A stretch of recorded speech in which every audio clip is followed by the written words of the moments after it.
Hey there, my wonderful friends. Welcome back to Happiness with Panda Paul. I'm your fuzzy friend Paul, and today we're talking about something super important, 10 simple ways to live a happier life. You know, happiness isn't something that just happens to us. It's something we can create every single day with small, positive choices. Think of happiness like planting a garden. You need to water it, give it sunshine, and take care of it. Today, I'm going to share 10 seeds you can plant in your own happiness garden. Before we dive in, I want you to know something important. Everyone's journey to happiness looks different.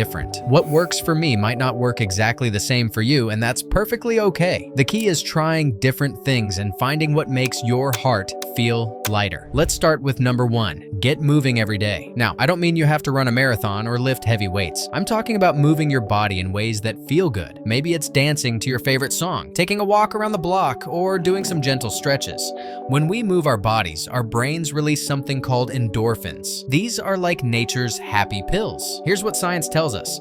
Studies show that just 30 minutes of walking 5 times a week can be as effective as antidepressant medication for mild to moderate depression. Harvard Medical School found that running for 15 minutes a day or walking for an hour reduces the risk of major depression by 26%. Even better news, you start feeling benefits after just one workout session. Exercise doesn't have to be scary or hard. Find something you enjoy. Love animals? Walk dogs at a local shelter. Enjoy music? Try a dance class. The goal isn't to be perfect, it's to move and feel good. The more the move, the happier you can be. Number 2, practice gratitude daily. This means taking time to notice the good things in your life, even the small ones. Maybe it's the warm cup of coffee in your hands, a text from a friend, or simply having a roof over your head. Research from the University of California shows that people who write down 5 things they're grateful for once a week are 25% happier than those who don't. Another study found that gratitude practices can improve sleep quality by 25% and increase energy levels. Scientists have even discovered that gratitude changes your brain. It strengthens the areas responsible for positive emotions. Try this with me right now. Think of 3 things you're grateful for today. They can be tiny things. Got them? How does that feel? When we focus on what we have instead of what we're missing, our whole outlook starts to shift. You could keep a gratitude journal or just spend 2 minutes each morning thinking about what you appreciate. It's like training your brain to notice the good stuff that's already there. Number 3, connect with people who care about you.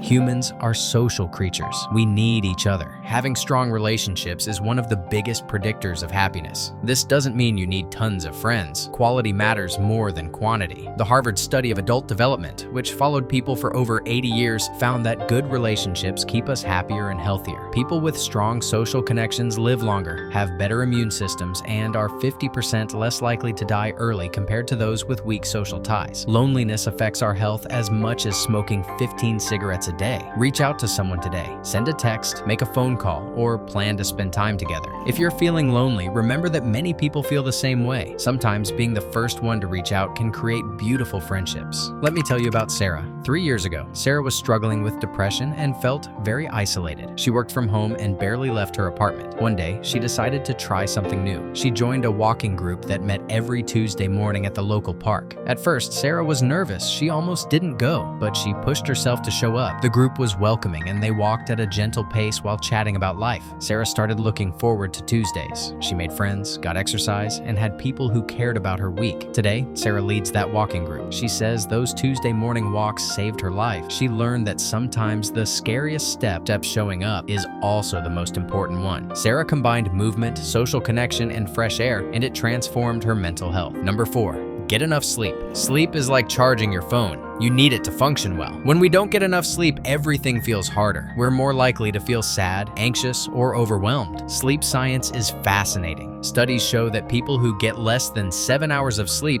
are 3 times more likely to develop depression. The National Sleep Foundation found that good sleep improves memory by 40% and creativity by 33%. When we sleep, our brains literally clean themselves, washing away toxins that build up during the day. Most adults need 7 to 9 hours of sleep each night. Try to go to bed and wake up around the same time every day. Create a relaxing bedtime routine. Maybe read a book, take a warm bath, or listen to calm music. Your brain will start to understand that it's time to wind down. Number 5, spend time in nature. There's something magical about being outside. Whether it's a park, your backyard, or even just sitting by a window with plants, nature has a way of calming our minds and lifting our spirits. Japanese researchers discovered something called forest bathing, simply being in nature for 20 minutes. They found it reduces stress hormones by 50% and boosts immune function for up to a month. Stanford University showed that a 90-minute walk in nature decreases activity in the brain area linked to depression. Even looking at pictures of nature for just 40 seconds can improve focus and reduce mental fatigue. If you live in a city, don't worry. Even a small houseplant or watching clouds from your window can help. The goal is to connect with the natural world around us. It reminds us that we're part of something bigger and more peaceful. Number 6, learn something new. Our brains love challenges. When we learn new things, we feel accomplished and excited. This could be learning to cook a new recipe, picking up a musical instrument, reading about a topic you're curious about, or trying a new hobby. The key is to choose something that interests you, not what other people think you should learn. Maybe you've always wanted to learn how to draw, speak another language, or understand how plants grow.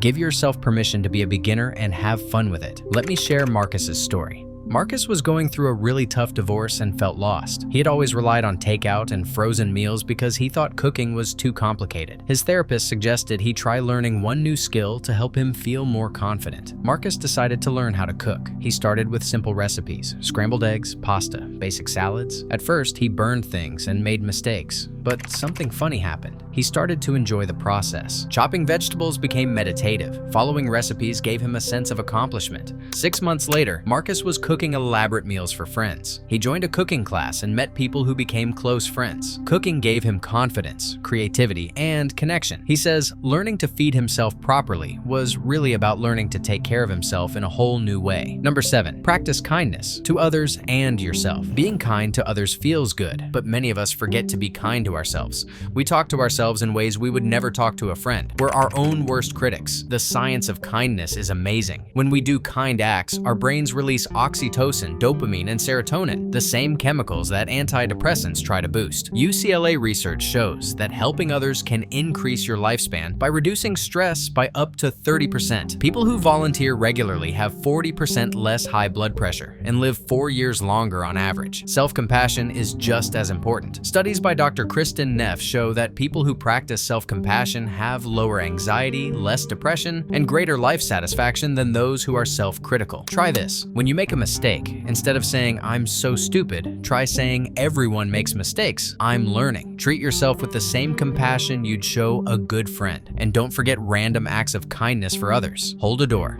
Compliment someone, help a neighbor. Kindness creates a positive cycle that comes back to us. Number 8, limit negative inputs. Pay attention to how different things make you feel. Does watching the news for hours make you anxious? Do certain social media accounts make you feel bad about yourself? Does spending time with certain people drain your energy? It's okay to set boundaries. You can stay informed without drowning in negativity. You can use social media without comparing yourself to others constantly. Choose what you let into your mind carefully. It affects your mood more than you might realize. Number 9, create routines that bring you joy. Having small routines gives us something to look forward to and creates stability in our lives. This could be making your favorite tea every morning, calling a family member on Sundays, or taking a relaxing bath every Wednesday night. These routines become anchors in our week. They're small promises we make to ourselves to do things that feel good. Start with just one small routine and build from there. Here's Elena's incredible story. Elena was struggling with anxiety and felt overwhelmed by her busy life as a single mom. She read about something called morning pages, writing 3 pages of whatever comes to mind first thing in the morning. Elena was skeptical. She wasn't a writer and barely had time to brush her teeth in the morning. But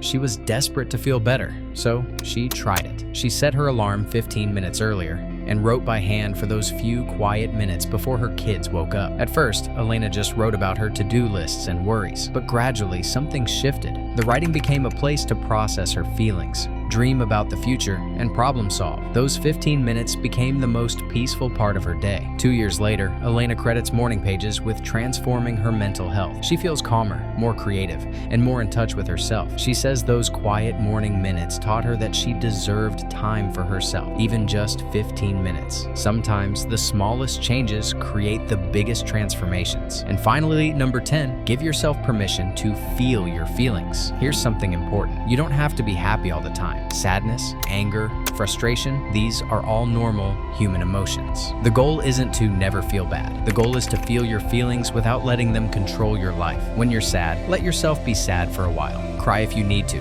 Talk to someone you trust. Journal about it. But also remember that feelings are temporary. This difficult moment won't last forever. Being happy doesn't mean pretending everything is perfect. It means accepting all parts of yourself and your experience while still choosing to look for joy and meaning. So, there you have it, friends. 10 ways to plant seeds in your happiness garden. Remember, you don't have to do all of these at once. Pick one or two that feel right for you and start there. Small, consistent actions create big changes over time. Sarah found her happiness through walking and connection.